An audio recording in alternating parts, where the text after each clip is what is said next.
de Romains.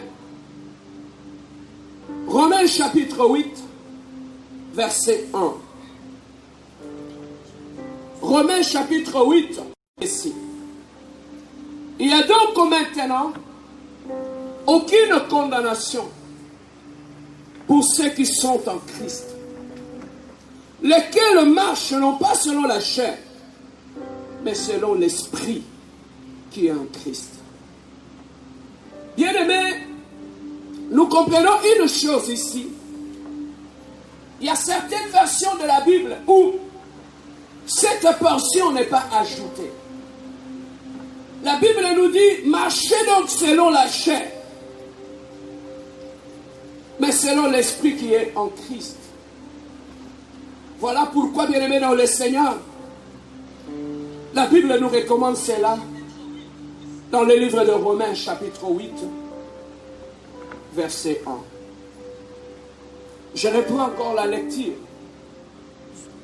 de ces versets. Il y a donc maintenant aucune condamnation pour ceux qui sont en Christ, lesquels ne marchent pas selon la chair, mais selon l'Esprit de Dieu. Ici, on nous parle de la condamnation. Lorsque nous lisons la Bible, bien-aimés dans le Seigneur, la Bible nous dit, l'enchantement et l'envoûtement ne peuvent rien contre Jacob. L'enchantement et l'envoûtement ne peuvent rien contre Israël. Parce que Israël appartient à Dieu. Israël fait partie du peuple de Dieu. Voilà pourquoi Dieu confirme, l'enchantement et l'envoûtement ne peuvent rien contre Dieu. Et aujourd'hui, je me suis posé beaucoup de questions. Pourquoi en tant qu'enfant de Dieu, avant de dormir, tu prends le temps, tu chasses les démons, tu chasses les maris de nuit, tu chasses l'envoûtement, mais lorsque tu montes sur ton lit, tu t'endors. Automatiquement, tu te fais attaquer par le sorcier, tu te fais attaquer par l'envoûtement. Tout simplement pourquoi? Alors que tu as prié, tu as chassé ce que tu devais chasser, mais curieusement, malgré ta prière, l'ennemi continue toujours à prendre le contrôle de toi. Nous devons savoir une chose, bien-aimés dans le Seigneur.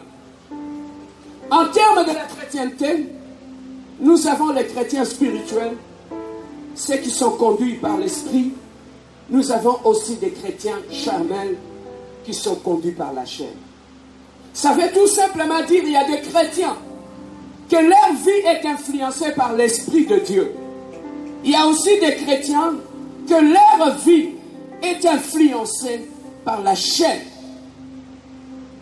Mais qu'est-ce qui arrive dans notre vie, bien-aimés dans le Seigneur, lorsque nous sommes influencés par la chair? Ne soyez sans ignorer, comme je vous avais dit, que la chair influence notre caractère. Lorsque la chair influence ton caractère, la Bible dit la chair a ses désirs, comme la chair a aussi ses passions. C'est que lorsque la chair vient dans ta vie, la chair amène ses désirs. La chair amène aussi ses passions. Voilà pourquoi, bien-aimé, lorsque la chair prend le contrôle, il influence tes pensées, il influence ton âme, il influence ton intelligence, il influence même ton cœur, il influence tout en toi. Bref, toute ta vie sera influencée par la chair. Or, tout ce qui est influencé par la chair ne peut pas, bien aimé, beaucoup de chrétiens ont du mal à vivre le plan de Dieu, tout simplement parce que dans leur vie, ils sont influencés par la chair. Or, le plan de Dieu est réservé à ceux qui marchent selon l'Esprit. Lorsque tu marches selon l'Esprit, ça peut t'aider à demeurer dans le plan de Dieu et à vivre le plan de Dieu. Bien-aimé, notre caractère peut aussi être influencé par l'esprit, comme notre caractère peut aussi être influencé par la chair. Bien-aimé, ce qui influence ton cœur, ce qui influence ton caractère, peut aussi influencer ta destinée. Voilà pourquoi, bien-aimé, j'avais dit que tu peux changer le cours de ta vie, tu peux changer ta destinée en changeant simplement ton caractère. Un mauvais caractère, bien-aimé, t'empêchera d'accéder à tes bénédictions. Et qu'est-ce que la chair amène dans notre vie? La chair est orgueilleuse. La chair n'aime pas les reproches. La chair n'aime pas l'humilité. La chair, bien-aimée, est orgueilleuse. La chair aime qu'on le vénère. La chair ne peut jamais supporter le reproche. La chair, bien-aimée, ne peut supporter la parole de Dieu. La chair ne supporte pas la sanctification. La chair ne supporte pas la parole de Dieu. Voilà pourquoi, bien-aimé dans le Seigneur, un chrétien qui est conduit par la chair, un chrétien qui est influencé par la chair, quand bien même il est à l'église, il ne peut jamais accepter les reproches. Un chrétien qui est influencé par la chair, quand bien même il prêche, quand bien même il fait la modération, quand bien même il conduit la prière, mais lorsqu'on est conduit par la chair, c'est la chair qui va contrôler ton caractère. C'est la chair qui va dicter ton caractère. C'est la chair, bien-aimé, qui va t'influencer et qui va te pousser à faire tout ce que tu fais dans ta vie. Qu'est-ce qui influence ton caractère? Est-ce que c'est la chair ou c'est le Saint-Esprit qui influence ton caractère? Bien-aimé, voilà pourquoi tu ne peux pas réussir ton mariage lorsque tu es conduit par la chair. Beaucoup de conflits que nous avons dans nos mariages, ce sont des conflits qui sont tout simplement dits parce qu'un des partenaires est spirituel et l'autre partenaire est charnel. Lorsque vous êtes charnel, bien-aimé dans le Seigneur, tu ne peux pas vivre un bon mariage. Parce que dans le mariage, il y a le pardon. Dans le mariage, il y a l'humilité. Lorsque, bien-aimé dans le mariage, vous vivez un mariage, vous voulez vivre un mariage heureux, bien-aimé dans le Seigneur, le mariage est une institution divine. Pour vivre dans cette institution, tu dois être conduit par l'Esprit de Dieu. C'est l'Esprit de Dieu qui va amener le fruit de l'Esprit en toi. Et le fruit de l'Esprit en toi, c'est ça qui fera que tu puisses être un bon mari ou une bonne femme. Voilà pourquoi, bien-aimé, beaucoup de mariages ont sauté en éclats, tout simplement parce qu'on a choisi de vivre son mariage en étant un chrétien charnel. Un chrétien charnel qui est dans son mariage, il n'acceptera jamais les reproches. Un chrétien charnel, lorsqu'il est dans son mariage, il ne demandera jamais pardon quand même il a fait du mal. Un chrétien charnel, même quand on lui reproche d'avoir fait du mal, il n'accepte pas, bien aimé, ses fautes ou ses torts, parce qu'il est rempli d'orgueil, rempli de lui-même. La chair, c'est l'orgueil.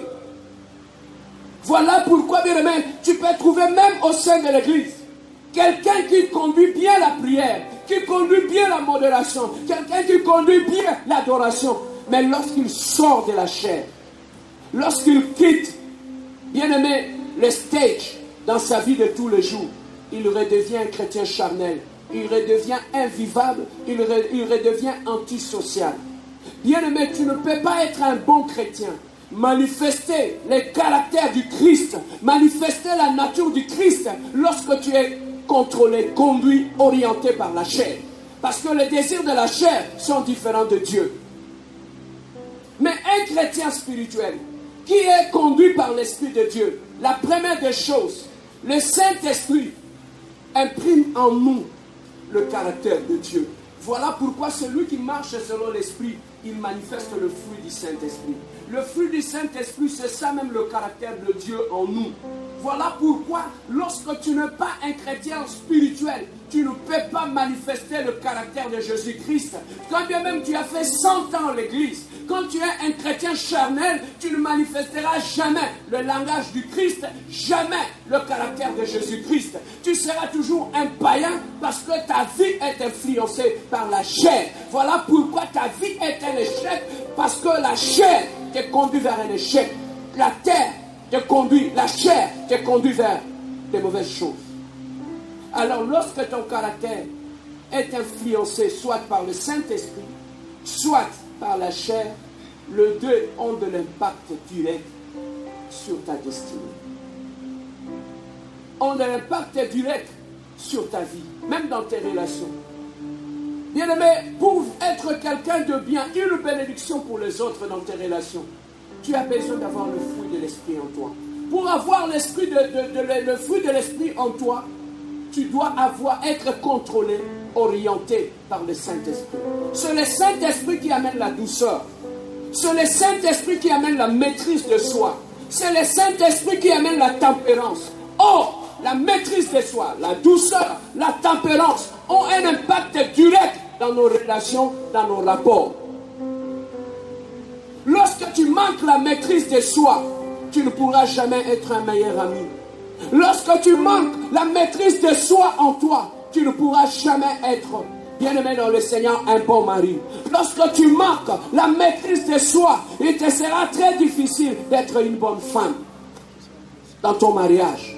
Voilà pourquoi, bien-aimé, le manque de douceur, manque de maîtrise de soi, manque de tempérance peut faire en sorte que, bien-aimé, personne n'accepte de t'approcher. Or, lorsque les gens ne veulent plus t'approcher, parmi ces gens-là, il y a des hommes providentiels, des gens que Dieu a mis sur ton chemin pour te bénir, pour faire de toi une grande personne. Mais ton caractère peut faire en sorte que tu puisses éloigner tous ces gens-là. La manque de maîtrise de soi, la manque de tempérance, la manque, bien-aimé dans le Seigneur, de la douceur dans ta vie peut faire en sorte que même la personne que Dieu avait destinée, qu'il soit une bonne bénédiction pour toi, il peut partir. Même la personne que Dieu avait destinée, qu'il soit le mari, l'homme de ta vie, il peut partir à cause de ton caractère. Voilà pourquoi ton caractère a affecté, influencé ta destinée et a fait de ta destinée un échec. Bien-aimé, tu peux être un homme. Dans ta vie, tu changes de femme. Divorce après divorce. C'est tout simplement lié à ton caractère. Or, ton caractère est influencé par la chair. Malgré que tu pries, malgré que tu es à l'église, malgré que tu as 100 ans à l'église, tu vas de femme en femme. Tout simplement parce que ton caractère est mauvais. Voilà pourquoi, bien-aimé, le caractère est très important dans ta destinée. Voilà pourquoi je voulais te parler aujourd'hui sur l'influence de le caractère sur notre destinée. Bien-aimé, ton caractère peut faire en sorte que tu puisses aller loin. Ton caractère ou ta personnalité ou ta personne peut faire en sorte, bien-aimé, que tu puisses aller très très loin dans la vie. Voilà pourquoi, bien-aimé, aujourd'hui on trouve des justifications. Non, pasteur, moi je préfère rester seul dans mon coin. Je ne veux pas fréquenter des gens. Bien-aimés, même Dieu qui était Dieu, il n'était pas resté seul au ciel. Il descendait dans le jardin d'Éden pour venir parler avec Adam. Toi, tu es plus que Dieu. Même au ciel, Dieu n'est pas seul. Il y a des 24 vieillards qui sont là. Les anges sont là. Il est entouré. Il est Dieu, il est entouré. Maintenant, toi qui vis seul dans ton coin, ça c'est pour justifier un mauvais caractère. Aujourd'hui, bien-aimés, on trouve même des gens qui justifient leur mauvais caractère. Non, moi je suis une femme de caractère. Je suis un homme de caractère. Moi, j'ai un caractère fort. Derrière tout ce mot-là, c'est juste pour embellir le gâteau. Mais le plus important, derrière ce bel mot-là, se trouve un mauvais caractère, un mauvais cœur. Pour justifier la dureté de son cœur.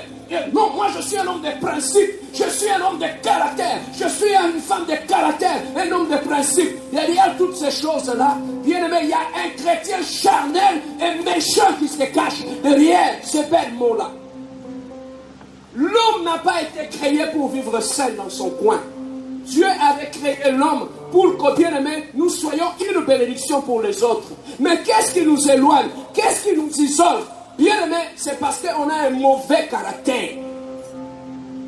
Aujourd'hui, on passe le temps à chasser les démons, à chasser les maris de nuit, à chasser l'esprit de célibat, à chasser l'esprit de divorce. Mais on oublie de chasser les mauvais caractères que nous avons nous-mêmes. On chasse autre chose et on laisse notre caractère. Voilà pourquoi, bien-aimés, aujourd'hui, notre vie, on se pose des questions. Pourquoi notre vie ne marche pas? Pourquoi les choses ne marchent pas? Pourquoi je prie, mais les choses n'avancent pas? Bien-aimé, pour terminer, laissez-moi une chose. Ton caractère peut être l'obstacle de tes prières. Ton caractère, bien-aimé, peut être la mauvaise chose qui détruit ta vie. Je vais te donner un témoignage pour terminer. Il y avait un pasteur. Il prêchait très bien. Il avait un très bon caractère. Et il prêchait très bien. Il avait la grâce, il avait l'onction. Dans son ministère, il y avait beaucoup de témoignages, ce pasteur. Mais dans sa maison, sa fille est née. Elle était un peu turbulente.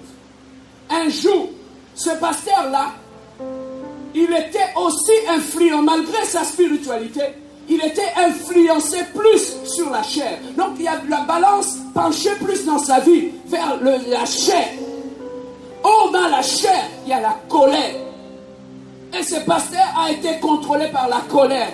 La colère était parmi les sentiments rois dans sa vie. On a plusieurs sentiments, mais en lui, la colère était un sentiment roi. Lorsqu'il était devant une frustration, c'est la colère qui prenait les décisions. C'est la colère qui prenait toutes les décisions dans sa vie. Ce pasteur a fini la prédication, il revient chez lui à la maison, il trouve que sa fille aînée n'était pas partie à l'église. Prise par la colère, il a levé la main, il a commencé à frapper sa fille parce qu'elle n'avait pas obéi, elle n'était pas partie à l'église. La fille, pendant qu'elle courait, pendant que son père le frappait, la fille est allée tomber, elle a frappé la tête contre le mur. Et elle a commencé, il y a de l'équine qui commençait à sortir de ses narines et de sa bouche. On a pris la fille, on l'a amenée à l'hôpital. Arrivée à l'hôpital, après quelque temps, la fille avait rendu l'âme. La fille du pasteur avait rendu l'âme. Et qui a fait que la fille puisse mourir? C'était son propre père. Qui était venu, il y a de cela 1 heure du temps. Il était sur la chair en train de prêcher et de prier pour les gens. Mais le seul fait que la chair avait toujours le contrôle de sa vie. Voilà comment, bien aimé, la chair a influencé sa destinée. Ce pasteur-là, pendant que sa fille était décédée à l'hôpital, ils sont venus l'arrêter, ils l'ont mis en prison. Il devait avoir 15 ans de prison, le pasteur. Et les enfants, les jeunes du quartier sont allés chez lui à la maison. Il avait construit une belle maison. Ils ont rasé toute la maison. Le même jour, sa femme et ses enfants ont fui. Ils sont allés vivre loin. Le père a fait 15 ans de prison. Le prédicateur, celui qui a prêché les gens, 1 heure du temps, sa destinée avait changé. Tout simplement pourquoi? Ton caractère a de l'impact direct sur ta destinée. Le pasteur a cessé d'être pasteur, il était devenu un prisonnier. Sa famille a sauté en éclats. Sa maison, tout ce qu'il avait bâti comme richesse est parti en un seul jour. Tout simplement, bien aimé, à cause de la chair qu'il a laissé grandir en lui. Le défaut que tu laisses en toi, lorsque tu laisses la chair influencer ta vie, la chair aura de l'impact sur ta destinée. Ta vie peut devenir un échec à cause de la chair que tu laisses contrôler ta vie.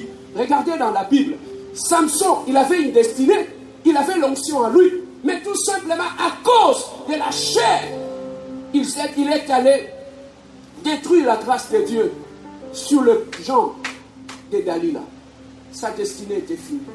Regardez Salomon, l'homme le plus sage, qui a fini sa vie avec de multitudes de concubines et qui commençait, celui qui avait construit même le temple de Dieu. Sa destinée avait changé. Il a commencé à adorer les dieux étrangers à cause de la chair, les désirs de la chair. Bien-aimé, s'il y a quelque chose de très dangereux, un poison avec qui tu vis, c'est ta chair. C'est ta chair, bien-aimé, lorsque tu ne les contrôles pas, lorsque tu les laisses contrôler ton cœur, contrôler tes pensées, il va détruire ta vie. Tu peux avoir un bon mariage, un bon mari, une belle famille, Mais tu peux devenir un problème dans cette bénédiction à cause de ton caractère. Ton caractère peut faire en sorte que tu deviens une mauvaise femme ou un mauvais mari et commencer à te créer des problèmes tout autour de toi. N'oubliez pas une chose, la chair n'accepte pas de fautes. Pour la chair, la faute, ce sont les autres. Pour la chair, la cause de ces problèmes, ce sont les autres. La chair ne te laissera pas réfléchir dans ta situation pour constater la part des responsabilités. Voilà les défauts de la chair. Mais qu'est-ce qu'un chrétien qui est conduit par le Saint-Esprit? Le Saint-Esprit amène le divin en toi. Le Saint-Esprit amènera la paix en toi. Le Saint-Esprit amènera l'intelligence en toi. Le Saint-Esprit, lorsqu'il entre en toi, il devient comme une force. Même face au problème, un homme spirituel ne vacille pas. Parce qu'il est soutenu par la colonne qui est le Saint-Esprit. Le Saint-Esprit, c'est la lumière qui t'éclaire. Lorsque tu veux prendre une décision dans ta vie, le Saint-Esprit va t'éclairer. Le Saint-Esprit, il est le consolateur. Lorsque tu traverseras l'ombre de la vallée de la mort, le Saint-Esprit va te consoler. Mais le chrétien charnel, il n'a pas de consolation dans sa vie. Voilà, bien-aimé dans le Seigneur, la chose la plus importante dans ta vie lorsque tu es un enfant de Dieu. Bien-aimé, pour terminer, je ne suis pas venu te condamner, mais je suis simplement venu t'éclairer. Je suis venu tout simplement t'éclairer, afin que, bien-aimé dans le Seigneur, que tu puisses prendre une décision aujourd'hui, de marcher selon l'Esprit. Parce que la Bible nous dit, marchez selon l'Esprit, et vous n'accomplirez pas les désirs de la chair. Tu veux protéger ta bénédiction, marche selon l'Esprit. Choisis l'Esprit aujourd'hui. Tu veux protéger ton mariage, ton église, ton ministère, marche selon l'Esprit. Tu es jeune, tu m'écoutes. Tu veux aller loin dans ta vie. Tu veux que ta vie soit une réussite. Bien-aimé dans le Seigneur, choisis l'Esprit et tu n'accompliras pas les désirs de la chair.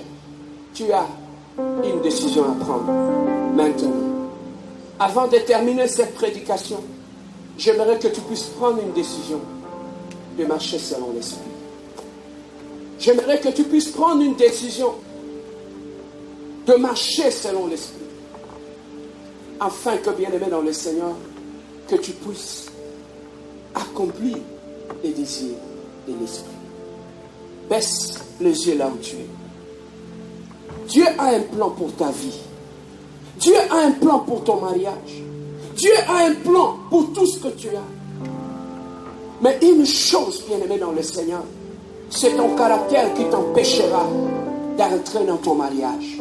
C'est bien-aimé, ton caractère qui fait en sorte que le fiancé puisse partir. Ce n'est pas un esprit de célibat. Mais bien-aimé dans le Seigneur, c'est ton caractère. C'est ton caractère qui peut faire en sorte que l'église puisse se vider, que les gens puissent partir.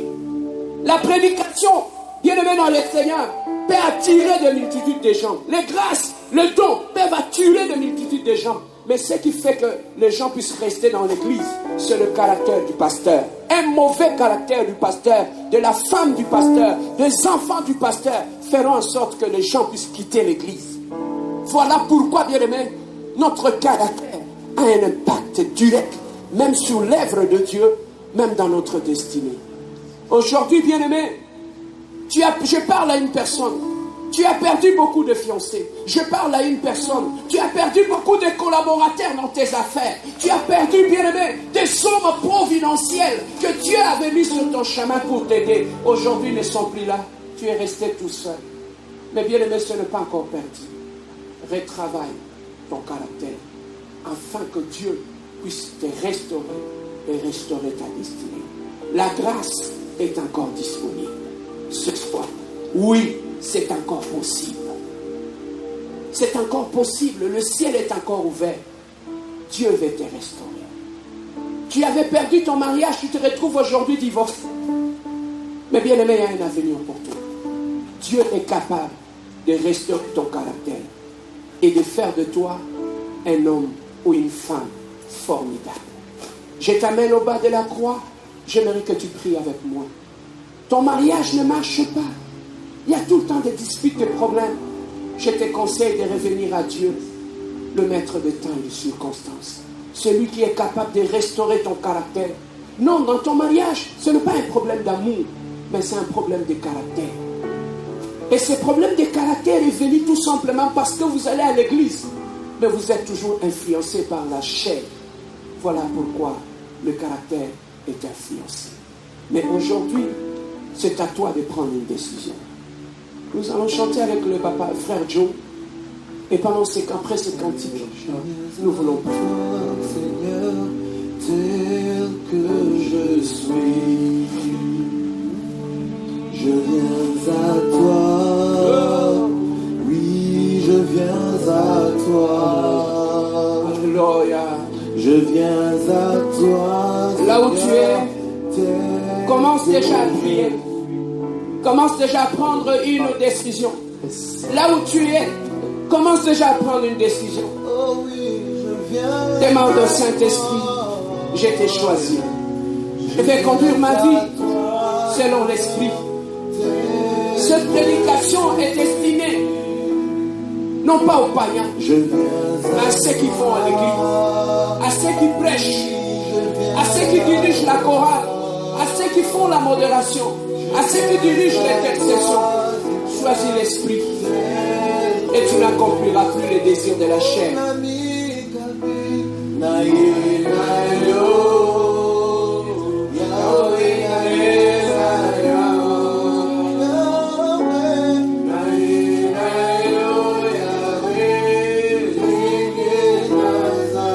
Tu vas prier avec moi maintenant.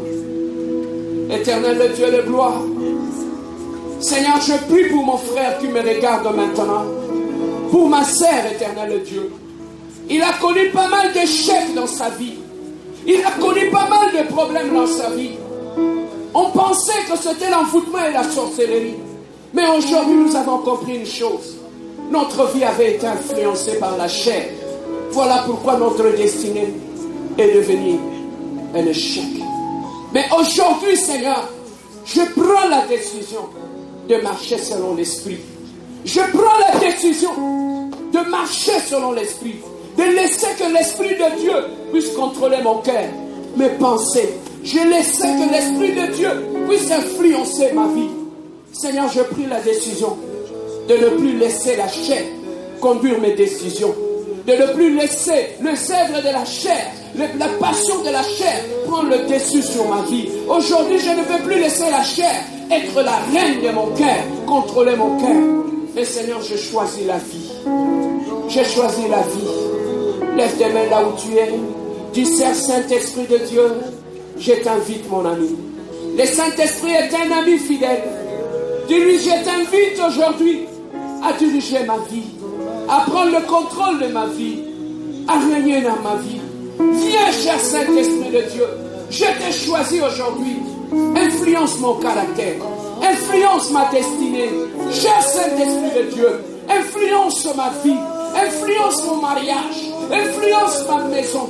Influence mon ministère. Influence mon église. Influence mes enfants, éternel le Dieu de gloire. Viens, cher Saint-Esprit de Dieu. J'ai besoin de toi. Seul, je ne peux rien. La chair peut prendre le contrôle de ma vie. Mais je refuse aujourd'hui toute influence de la chair.